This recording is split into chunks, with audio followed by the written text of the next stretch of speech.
Hey, what's up, ladies and gentlemen? Welcome back. This is HD StarCraft, and I'm here to bring you guys another Heart of the Swarm broadcast. And this one is going to be some new fresh faces for Heart of the Swarm, but two players that are very, very talented in the community. This is going to be a Terran versus Zerg on GSL's Whirlwind, which is a map that I actually haven't casted very often at all. I don't think I ever have, in fact. So this will be a good one. And in the bottom right-hand corner of this four-player map, we have the purple Terran player. It is Complexity's QXC. And this, obviously, QXC has been around for a very long time, playing in the StarCraft 2 original beta, now playing in the Heart of the Swarm beta. Very interested to see if he's going to play mech, or if he's going to play biomech, or if he's going to play just full-on bio. Traditionally, QXC has been the type of player that plays bio against Zerg. He loves bio, he loves constant dropping, and medevacs with boost now are definitely an effective way to enhance his ability to drop all over the place. That was one of his strengths, I think, playing Terran against Zerg, is just being able to drop and harass the Zerg at so many different locations. His opponent is going to be one of Britain's, or one of UK's newest StarCraft 2 players, playing full-time now as Zerg. It is Dignitas's d.JonnyREcco, and one of the more talented players out in the UK, along with the Muslim. Very, very good Zerg player. Very interested to see how he's going to play against QXC here. ZVT, he's in the top right-hand corner, so not cross-spawn, but the way this map is designed, it's so large and vast. You can definitely see a lot of long games being played out here, although it does look like d.JonnyREcco gets an immediate scout into QXC's base, and he's going to sniff out exactly what's going on here. And it looks like QXC is going to go for command center first, which is what you'd expect from a map of this magnitude. And so Overlord now being sent down to the bottom so that it can get in position to scout this Terran player's base. One thing about Whirlwind is I do feel like this map can favor Terrans a little bit. Not as much as certain maps, but on this map, there are a lot of high ground, low ground situations. There's a lot of ramps you have to traverse as well, and because of that, sometimes a Terran player can definitely make use of that, especially if they end up going mech and trying to control the center with a large mech tank army. I definitely feel like that can be problematic for d.JonnyREcco, and we might even see Widow Mines being used here. They're definitely a force to be reckoned with, even in Zerg versus Terran, although they don't get that benefit of having an extra amount of damage being dealt versus shields. They are still a very, considerable threat against all races. So we'll see how this plays out. And d.JonnyREcco did double expand. He has 3 hatcheries now. It looks like that was scouted out by the SCV from QXC, who is doing his diligent rounds here, trying to figure out what exactly the Zerg is up to. He actually hasn't seen the 3rd hatchery yet, but he will momentarily. On this map, you can actually ninja expand very easily as Zerg. It's kind of like Tal'Darim Altar because of the size of this map and the fact that all the expansions are located at the extremities. You can very easily get down some hidden expansions. Likewise for Terran, you can go for some hidden planetary fortresses or even orbital commands, and it doesn't take that much of an effort to defend them either as Terran, because you can just lift off the orbital commands if you fall under attack. And in fact, it does look like QXC here is going for a quick macro command center, although given the position of the macro CC, I don't think he is I don't think he's going to try to hide it. I think he's going to actually just lift it off and place it at the standard position, which is at the pocket location in between the natural and the main. Now, it does look like a couple of drones still coming out here. Both players playing pretty macro-oriented. No hidden bunkers, no aggression so far. And that means we're probably going to be heating up for a nice, 20-minute plus game. Do love those macro battles, especially against players who are talented like QXC and d.JonnyREcco. I think d.JonnyREcco is the way to pronounce it. Could be Recco. I might be wrong in that pronunciation, so I do apologize to you, to the viewers, and to Johnny if I'm saying it wrong. Maybe I'll just abbreviate and call you Johnny. But look at this. We do have a factory coming out from the Terran player, and it does look like he does have a reactor there. So will he go for Widow Mines or Hellions? Probably Hellions. And there we go, double Hellions being produced right now. Most Terran players are sticking with Hellions when they're presented with the option of building something from the factory. With the reactor, they usually stick with Hellions. Not too many Terran players are going with Widow Mines yet, and I think a lot of that has to do with the fact that they're just not comfortable with it. But soon, especially once the game goes live in less than 2 weeks, I think we will be seeing a lot more experimentation. But here we are with double engineering bay and a macro command center from QXC. That is really, really greedy. Usually, you know, you see this is like a Thorazane kind of build. Going for the macro CC, going for the double engineering bay, and obviously here, QXC is going to be going for bio, because you don't go for mech once you go for double engineering bay. It doesn't make any sense. So he is going to be going for bio here, and the one availability, a couple availabilities actually he's got here to play around with is not just the medevac, but he might also choose to produce some Hellbats. Hellbats are really good against Zerg, especially against Speedlings, Zerglings, anything of the sort. Even against Hydralisk, Hellbats are very, very good as well. So QXC has a couple of new toys to play around with in Heart of the Storm. We'll see if he makes use of them or not. Meanwhile, his Hellions actually have already started to engage the Zerg. And Johnny has a couple of forces out here. He's got some roaches at the front door, so he should be okay. Although the Hellions are now going to run by into the third, and there's no defenses here. And the drones here are in a little bit of trouble. They are going to get a little bit of roastage. 6 drones have gone down in total. Hellions trying to get out of harm's way. They are still continuing to get a couple of shots off. In total, 6 drones killed, which is pretty nice for QXC, but he ends up losing all of his Hellions there, which I don't think was how he envisioned that battle going down. And definitely as Terran, you want to keep your Hellions alive there. Now he doesn't have any way to control the map or patrol or scout, and that's really unfortunate for him. He does have a couple of Widow Mines though, so he's going to rely on his mines now for defensive purposes to keep his territory safe. Meanwhile, that Overlord does find its way inside the Terran main base, and it will see the large amount of barracks being produced here. And at this moment, Johnny should realize that it is going to be a bio-based army. And of course, in response to seeing all of those barracks, look at what he produces. He gets a Baneling Nest. That is the right decision, because you want to get a Baneling Nest when you're dealing with bio. Marines are obviously very susceptible to Banelings. And we'll probably be seeing an infestation pit coming up pretty soon here from D.JonnyREcco as well. D.JonnyREcco, or Johnny. And on top of that, one new ability that we might see Johnny go for is he might go to the Hive and get some Vipers. Blinding Cloud can demolish biological forces. We actually saw... I forgot who it was that played a brilliant game. I think it was Blade.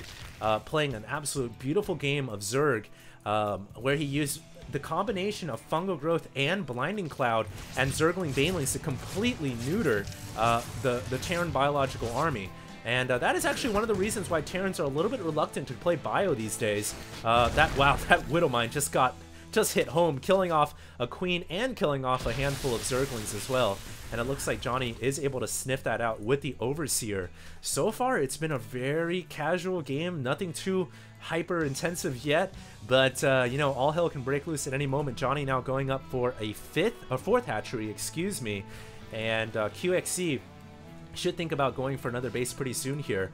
Doesn't want to fall behind. He surprisingly hasn't made the medevac fleet that I thought he would. You know, you'd imagine he would make some medevacs here because they're so speedy and fast now. And I know QXC, he's the type of player that really loves to go for constant dropping against Zerg. The problem is, on this map, it can be a little hard, I think, to get drops effectively. You can fly all the way around, if you follow my mouse cursor, all the way around and then drop over here on the left-hand side. But it does take some time. But nevertheless, he should be making medevac sound. There we go. We have a couple of medevac sound joining the army.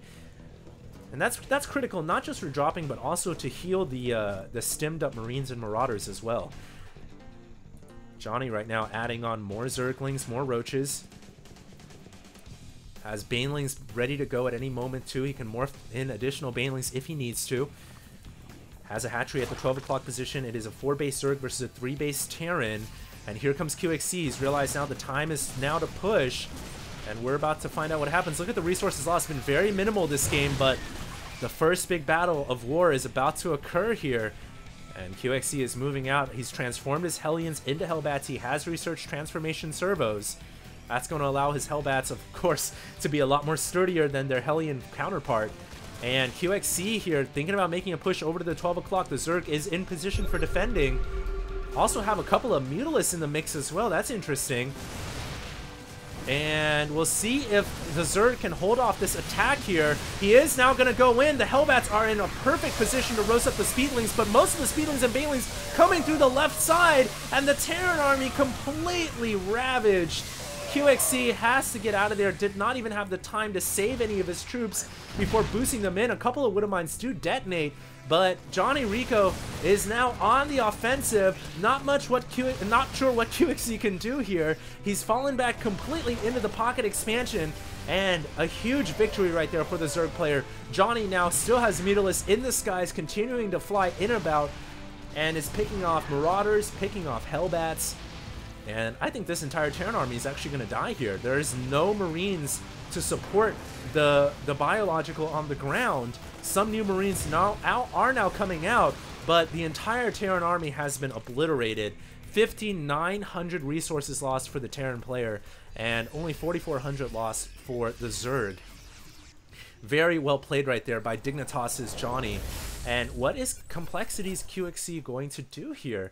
He has a ton of command centers back at home. The problem is he doesn't have a way to stop the Mutalisks, which really were the reason why he lost that fight. On top of that, the Banelings as well. The Baneling army is just a throwback way of combating biological Terran. Just go Baneling and Speedlings. And we can see here that QXC hasn't quite adapted in a way to combat that strategy. He is now making more Widow Mines, and he does have the Drilling Claws upgrade, which signifies that he wants to continue making more Widow Mines. The problem is their Broodlords are going to be coming out momentarily, as Greater Spire is now on the way. That medevac fleet just got dominated as well. No drones have gone down this game. Scratch that, excuse me. 6 drones have gone down this game. No SCVs have gone down this game, but no additional workers were lost in this drop. And it is a very close game right now, don't get me wrong, but I do feel like momentum is with the Zerg player. QXC needs to establish this expansion, get some mining done. Looks like there's a burrowed Zergling there, though, and he will be able to sniff that out with the Comsat. Finishes it off. Meanwhile, just little itty-bitty skirmishes kind of happening all over the place as both players are vying for control over the extra expansions. This could prove to be the, the keys to victory are these expansions on the outer perimeter here, and Johnny doesn't want to let QXC get these for free, so he's burrowing Zerglings at key strategic positions here in order to give him advanced scouting intel for when QXC decides to expand over there. And QXC does have a lot of orbital commands, so he can float out at any moment he chooses to. We do have 6 Broodlords on the way, but they are all the way back in the main base here. They've got to join up with the main Zerg army in order to keep the Terran army at bay. Most of the Terran's forces here are not well equipped to deal with Broodlords. You can see the diversity that's kind of coming out here in Heart of the Swarm, and unfortunately, one unit that QXC does lack is Vikings. He doesn't have any Vikings to augment his army in order to combat the Broodlords, and he does have double starport back at home. He needs to start going into Viking production, dropping a Comsat in fact, but he doesn't yet realize that there's a Greater Spire in the back of the main base, and he does have actually a drop going on here, but the Broodlords are ready and waiting. Actually, it's a double drop in fact, but this drop is cleaned up by the Zerglings that are waiting behind. This drop looks like it was able to kill off a significant number of drones, up to 14 in fact. Meanwhile, QXC is driving home into the 12 o'clock expansion with everything that he's got. Johnny is trying to get his forces back home in time. Does he have enough to actually defend here before the hatchery goes down? I don't think so. I think the hatchery will fall. QXC just has too many biological forces here, and that hatchery is taking a beating right now. Broodlords are coming back to save it, but all QXC has to do is target fire, and that hatchery will fall. Target fire, QXC, there we go. Realizing at the last second that that hatchery was moments away, just a little itty-bitty left of HP, and he was able to finish it off. Now look at this. QXC has added on tech labs instead of reactors. Even though he saw Broodlords coming out, instead of going for the traditional Vikings, he's going to go for Ravens. He's even got Corvid Reactor online, and that is really curious. I think he's planning to stop the Broodlord Corruptor tech switch, not by Vikings, but by Ravens. How interesting is that? He's even got more Widow Mines coming out as well, so I don't think Widow Mines are actually that good against Broodlords. It's very hard to get them underneath, but nevertheless, we'll see how this Widowmine Raven, kind of a little bit of everything, army is going to play out here. Medevacs now on the way back home after, I don't know where they went. Maybe they went for a drop mission. There are a couple of Marauders and Marines at the top left-hand corner. Meanwhile, the Zerg is actually pushing in, but they've got a minefield they've got to traverse. That's where the Overseers do come in. But I don't see Johnny being able to break into QXC's pocket expansion here. Not with the wall, not with the siege tank, and the forces waiting in the back. And indeed, it looks like the Zerg army is retreating to help protect the new 12 o'clock hatchery. QXC trying to get a drop over there, but it is cleaned up, and QXC now has to pull away. Very action-packed game now in the last 10 minutes. Resources lost almost identical. Looking at their APM here, or EPM I should say, it's quite high. Both players around 250 apiece, as they're just all over the place controlling different little skirmishes.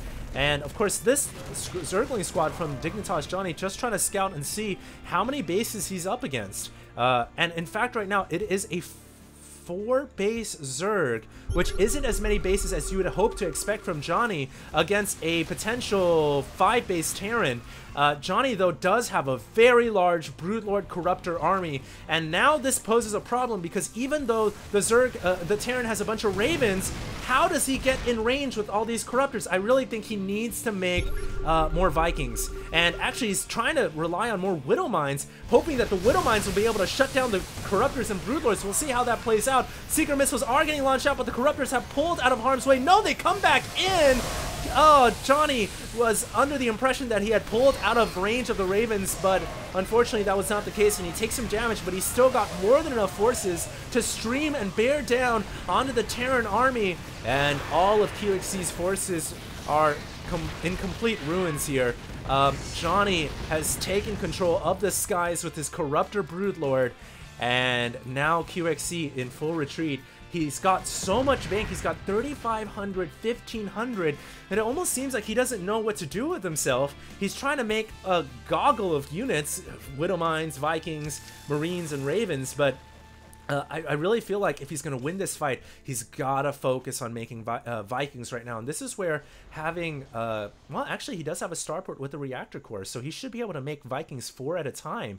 And I really feel like that's what he needs to be doing right now if he wants to stop this Sky Zerg army from winning this game and taking back momentum from QXC. He's got to get more Vikings in the air. And here we go. It looks like Johnny thinking about making an attack. Oh, that Widow Mine, though, detonating on the Corruptors. That's always a threat. But Johnny wisely spreading out his Sky Zerg army and keeping the Zerglings in the back. But here comes the Vikings and the Ravens. They're going to be launching secret missiles, and of course the Vikings will be continuing to shoot. Broodlords have no hope of pulling away in time, and the secret missiles detonating across the Broodlord fleet. But Dignitas Johnny doing a good job of spreading them out and minimizing damage. And here comes the Speedlings and Banelings. They are now finding their way in. Those SCVs in a lot of trouble. There's a huge clump there, but most of the Banelings did go down. And this is just a continuous fight here for who can win this game. Johnny trying to win right now. He's pushing down into the pocket expansion with everything he's got. Broodlords, Speedlings, Banelings. All the Banelings have died, in fact, but everything is here. And QXC has to lift off. He just doesn't have enough to hold off this assault. And QXC now in danger of losing this game, although it's 26k to 22k resources lost. Pretty close. There is a Widow Mine field here, but D.JonnyREcco ends up avoiding it. And it looks like he is going to go down south just a little bit. There are more mines he has to traverse, so although he has an Overseer here, it's just a little too risky. More minefields, so this is just terrible for Dignitas Johnny, because while he has done significant damage on the way out, he is going to take a lot of damage himself, although it looks like he was able to clear up the mines. And now this is QXC's opening. This is what he was hoping for. A damaged and debilitated Corruptor Broodlord army. Now he can send his Vikings on a mission to take out the remaining Corruptors and Broodlords, and he should not hesitate. He's got to send these Vikings to finish off these Broodlords before they return home. But QXC does not pursue. He does not give pursuit, and the Broodlords will be able to crawl back home. Now, QXC is still not out of the wet work yet, because some of his expansions over on the left-hand side are under attack by these speedlings and whatnot, and he's got to worry about the possibility of an Ultraless tech switch. That is exactly what the pink Zerg, the pink Zerg Dignitas Johnny is going for. He's going to be going for Ultras pretty soon here, and that's one of the scariest things when you're facing off against a Terran army who's constantly tech switching between Broodlords and Ultras. If you have too many Vikings in your army and not enough units to counter the Ultras, then you can quickly find yourself losing the game. On top of that, QXC's mining right now is almost running out. He lost the pocket expansion. He's really only mining out of one base. He needs to saturate this expansion right now if he wants to stay in this game. The weird thing is he's actually ahead in supply right now, believe it or not. 185 supply to 177. I'm not quite sure how, even though the Zerg player has a multitude of bases. Perhaps he's actually only mining out of 2 bases himself. He needs to get saturation going over at this third once it's secured. And in fact, QXC now preparing to mount an attack over to the top left-hand side. He's got himself a pretty large army, and Dignitas Johnny actually doesn't have as much of an army as I thought he did. I don't think he should go in here. He could lose everything. There's so many Marines, 3-3 upgraded, and Johnny just doesn't have enough forces. He needs Banelings. He needs Infestors. That's the one unit that I have not seen all game long from Dignitas Johnny, and that's the Infestor. I think the Infestor would be the pivotal unit here. It would probably change the tides of this game, because a couple of chain fungals and you can kiss this army goodbye. I'm so surprised he hasn't not made any Infestors this game, and really this is a problem now because he finds himself with too many Corruptors and not enough of an army to combat the tech switch from QXC, which really he just went right back into mass Marines. And he doesn't have Banelings, he doesn't have Infestors. This could prove to be very problematic for the Zerg player. He's actually making 5 Ultralists though, and Ultras are pretty damn good against Marines now with their ability to do so much damage on the ground. They are max upgraded, minus chitinous plating as well. Here comes a sky battle though, and a lot of Seeker missiles are going to land down, devastating the Corruptor army. But here comes the Ultras. They are bearing down on the Marines. Will QXC have enough Marines remaining to fight this off? The lack of chitinous plating really hurts the Ultralisks, and in fact, QXC wins that fight quite convincingly there, not only on the ground but also in the skies. And the reason I think was, yeah, Johnny had a lot of Ultras, but he just didn't have Fungal, and he didn't have Banelings. And on top of that, I think a couple of Vipers would be nice too for Blinding Cloud. Unfortunately, never really forced QXC to outmaneuver him.